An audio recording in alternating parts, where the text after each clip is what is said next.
Assalamualaikum warahmatullahi wabarakatuh. Perkenalkan, kami dari kelompok 1 yang akan mempresentasikan tentang pengujian substantif. Yuk, yang pertama pengertian pengujian substantif adalah prosedur audit yang memeriksakan laporan keuangan dan mendukung dokumentasi untuk melihat apakah mereka berisi kesalahan.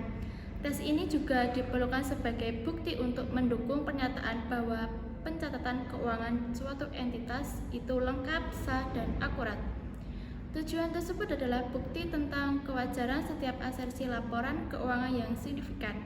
Selain itu, pengujian substantif juga dapat menemukan kesalahan moneter atau salah saji dalam pencatatan dan pelaporan transaksi dan saldo. Selanjutnya yaitu jenis-jenis pengujian substansif.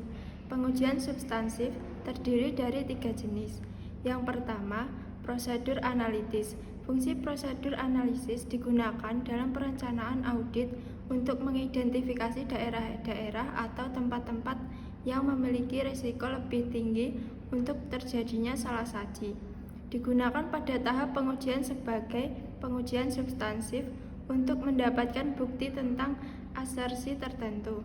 Digunakan sebagai pelengkap atas pengujian detail, tetapi dalam situasi yang lain prosedur ini justru bisa menjadi pengujian substantif yang utama. Efektivitas dan efisiensi prosedur analisis tergantung pada sifat asersi, kelayakan, dan kemampuan untuk memprediksi suatu hubungan. Tersedianya dan kendalan data yang digunakan untuk membuat taksiran. Apabila hasil prosedur analisis sesuai dengan taksiran dan tingkat risiko detektif yang bisa diterima untuk asersi tinggi, maka auditor tidak perlu melakukan pengujian detail. Prosedur ini biasanya tidak begitu mahal biaya pelaksanaannya. Oleh karena itu, auditor dapat mempertimbangkan penggunaan prosedur ini untuk mencapai tingkat risiko deteksi yang dapat diterima sebelum memutuskan untuk melakukan pengujian detail. Yang kedua ada pengujian detail transaksi. Pengujian detail transaksi terutama berupa penelusuran atau tracing dan pencocokan ke dokumen pendukung atau vouching. Pengujian dilakukan auditor terutama untuk menentukan kesalahan jumlah rupiah, bukan pada penyimpangan atas pengendalian. Penelusuran berguna dalam pengujian atas pelaporan terlalu rendah, sedangkan pencocokan ke dokumen terutama digunakan untuk menemukan pelaporan yang terlalu tinggi. Hasil pengujian digunakan untuk menarik kesimpulan tentang saldo rekening yang bersangkutan. Pengujian biasanya dilakukan dengan menggunakan dokumen-dokumen yang terdapat dalam arsip klien. Efektivitas pengujian tergantung pada prosedur dan dokumen yang digunakan. Efisiensi biaya akan tercapai bila auditor melaksanakan pengujian bersama dengan pengujian pengendalian yang disebut dengan pengujian bertujuan ganda.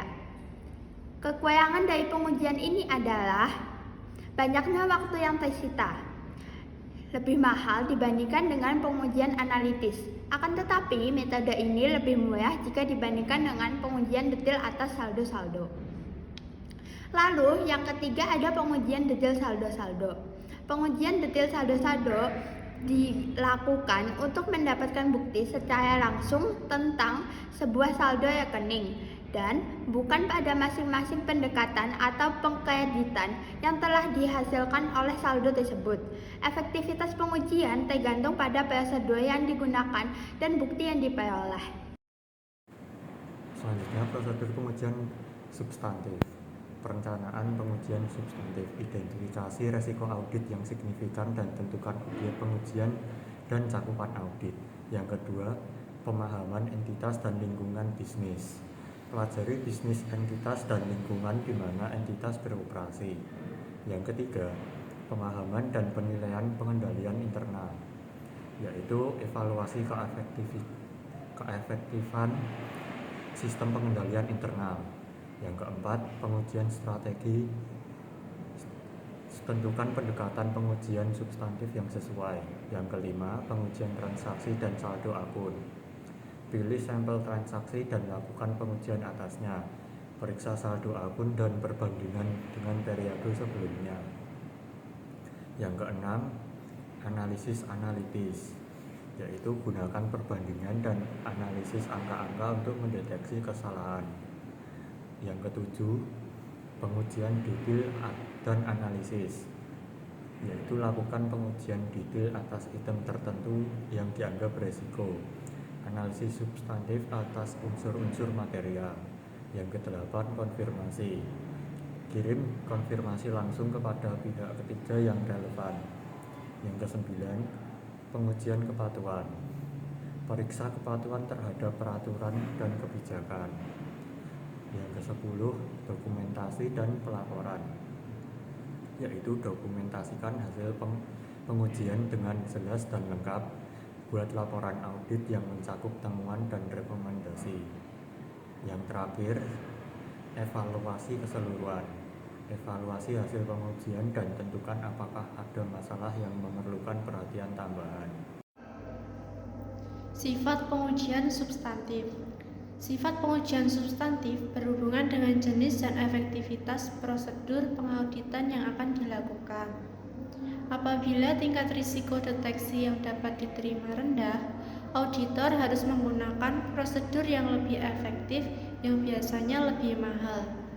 Apabila tingkat risiko deteksi yang dapat diterima tinggi, auditor dapat menggunakan prosedur yang kurang efektif yang lebih murah. Materi selanjutnya yaitu perancangan pengujian substantif. Untuk mendapatkan dasar yang masuk akal dalam memberi pendapat atas laporan keuangan kliennya, auditor harus memperoleh bukti kompeten yang cukup seperti diisyaratkan oleh standar pekerjaan lapangan ketiga dalam standar auditing. Pengujian substantif di satu sisi bisa menghasilkan bukti tentang kewajaran setiap asersi laporan keuangan yang signifikan. Dan di sisi lain, pengujian substantif juga bisa menghasilkan bukti yang menunjukkan adanya kekeliruan jumlah rupiah atau salah saji dalam pencatatan atau pelaporan transaksi dan saldo-saldo. Perancangan pengujian substantif meliputi penentuan sifat, saat, dan luas pengujian yang diperlukan untuk memenuhi tingkat risiko deteksi yang dapat diterima untuk setiap asersi. Risiko deteksi. Risiko deteksi adalah risiko bawaan auditor tidak akan dapat mendeteksi salah satu material yang ada dalam suatu asersi. Pengertian rencana risiko deteksi adalah dasar untuk menetapkan rencana tingkat pengujian substantif yang ditentukan oleh auditor sebagai komponen keempat atau terakhir dalam penetapan strategi audit awal untuk suatu pernyataan atau asersi. Merancang pengujian substantif meliputi sifat, waktu, luas pengujian, penentuan staf audit. Rencana risiko deteksi ditentukan berdasarkan hubungan yang dinyatakan dengan model sebagai berikut.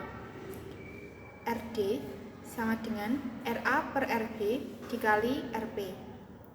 Dengan keterangan RA risiko audit, RB risiko bawaan, RP risiko pengendalian, dan RD risiko deteksi. Evaluasi atas rencana tingkat pengujian substantif membandingkan antara tingkat risiko pengendalian sesungguhnya atau akhir dengan rencana tingkat risiko pengendalian untuk asersi bersangkutan. 1.